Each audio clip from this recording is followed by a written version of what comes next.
All right, let's talk about the best way to assign. Is it better to self assign or manual assign? Should I allow officials to pick their own games or should I do it for them? As you can imagine, there are some industry best practices and some things to avoid. So let's get into it.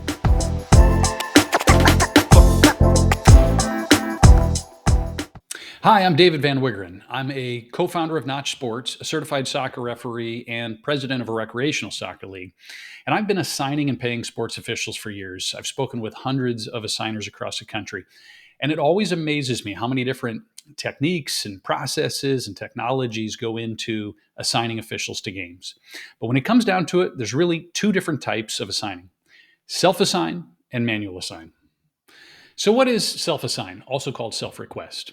It's really when the official gets to pick the game for themselves. They're not relying on an assigner, they pick what works best for them, their schedule, and also their experience.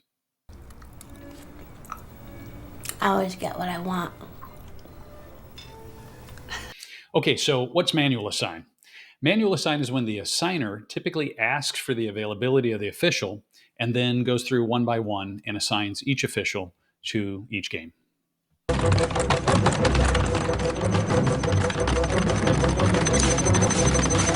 Okay, I had to have made some kind of a dent. So let's round out the pros and cons. Some assigners are going to swear by manual assigning. Some leverage self-assigning like nobody's business. But whatever you do, leverage technology. It's better for you, so much more efficient, and it's much better for your officials. When it comes to self-requests, I was just mentioning efficiency. The best thing about it is the efficiency. As an assigner, you really haven't lived until you've seen all of your games filled without having to lift a finger. It's pretty awesome. And then there's availability. That's one of the hardest things for assigners, is to gather that information from the officials. Well, you don't have to worry about gathering availability from officials with self-requests because they generally select the games that they can work. And that leads to less backouts and less begging. Every assigner knows the absolute worst part of the job is filling games last minute. So officials who select their own games are less likely to back out on you. It still happens, but it's very rare. And this means less begging. So I know many of you are sending out blast emails the last minute looking for officials. That's, a pain for you. It's annoying for you. It's definitely annoying for the officials. Now, the downsides of self-requests start with cherry pickers. Sometimes you'll have a single official who gets to the schedule early and picks only the best or the highest paying roles. It kind of pisses off all the other officials who are left with the scraps. And then you have overcommitters. So sometimes there are officials who sign up for like 15 games in one go, or they don't think through the travel requirements between the games. And you're left having to reshuffle the deck at the last minute. You can also end up with suboptimal crews. If you're not careful, sometimes you'll have the wrong people on the wrong games, like a very junior crew on an important high-level game. Now, if you mainly assign for recreational level games, maybe that's not a big deal. But for some competitions, you definitely need to think that through. Now, the good news is you can mitigate a lot of these downsides. So if you're using a software like Notch, as an assigner, you can decline self-requests that you don't like. So it's not self-assign, it's self-request. They're just requesting, and then you have the right to approve or not. Also, you can set limits on the number of requests these officials can make per day. So that helps eliminate the overcommitment and cherry picking that can go on. Now, for manual assign, you have complete control over who's on what game. So there's definitely a few benefits. The first is fairness. It's a great way to keep things fair between officials. For example, if an official did you a favor last week, you can sometimes return the favor, maybe by giving them a choice assignment. And sometimes you can craft schedules that have back-to-back games for officials, so it's more efficient for your officials as well. There's more mentoring. Mentoring is a key reason to manually assign games. Matching up a veteran with a rookie not only makes the rookie better, but veterans like sharing what they know. It mixes things up, keeps it interesting for everyone. And then you, in general, end up with better crews. When you've handpicked officials for specific games, you can take into account their personalities, any histories between officials, coaches, and players. So that's good. But there are some downsides. First of all, it's much more time consuming. Manually assigning just takes time. And if you need to sit down and assign more than a couple dozen games, you're going to be there for a while. You have to rely on the reported availability that you're getting from these officials. Before you can sit down and assign those games, you need to have a good sense of when your officials can work. So you got to request that information. And inevitably, many officials never get around to updating it in the system or sending it to you. And that leads to the last problem: more last minute declines and backouts and more begging.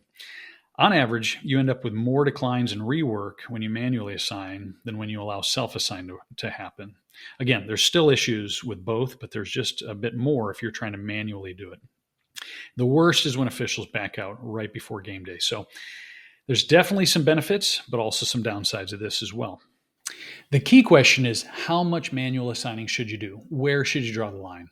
And this is the biggest mistake I see in youth sports assigning. Guys, we manually assign too much.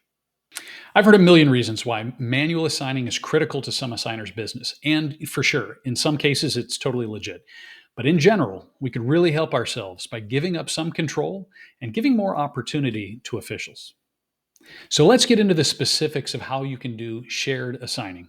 We're going to use Notch as the platform, partly because I have access to it. And you'll notice I work for Notch, so I'm a little bit biased. But the reality is there aren't many platforms that do this well. So here we are in Notch as an assigner on the dashboard. And the first thing we're going to do is turn off self-request, because when we upload some games, we don't want officials able to request those games right away. We're going to do some manual assigning first and then open it up. That's the shared assigning methodology. So here we go over to competitions. We'll select our competition. We'll turn off self-request. Save and close. Okay, so now nobody can request any of these games. And then we're going to upload some games. So we'll go to games, we'll select CSV import, select the competition, and then here we are in the uploader. We'll pick the file we want to use, the CSV file to load. It contains this data. And the first step is to review the data. Basically, is this the data that you expected? Is this what you want to upload?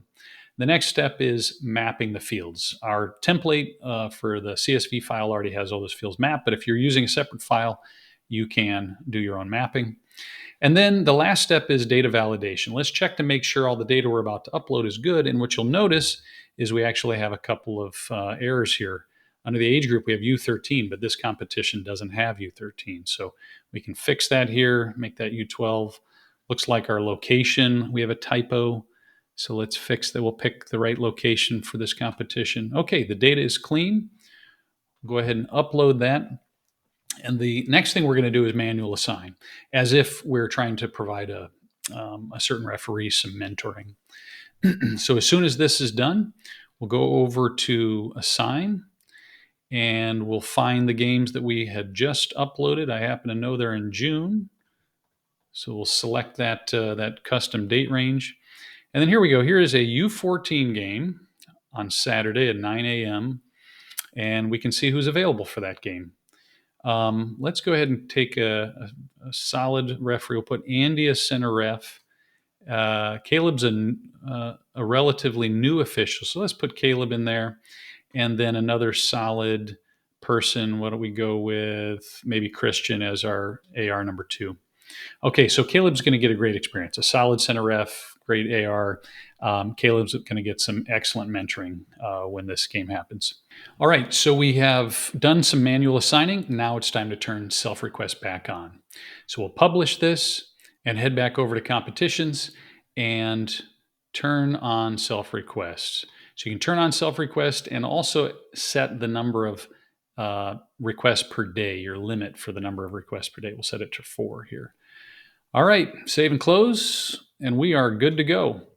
Officials now can log in, they can see those games, and they can request them. But the game that you have set is already scheduled, and so you don't have to worry about a referee picking that one. So there you have it. That is shared assigning with Notch. You can do manual assigning only. You can do heavy self-assigning if you want through Notch. But we happen to like that as a nice hybrid. Okay, interested to hear your thoughts. Please put them in the comments below. Do you agree? Do you disagree? Have you seen other methodologies you like better? Comment below.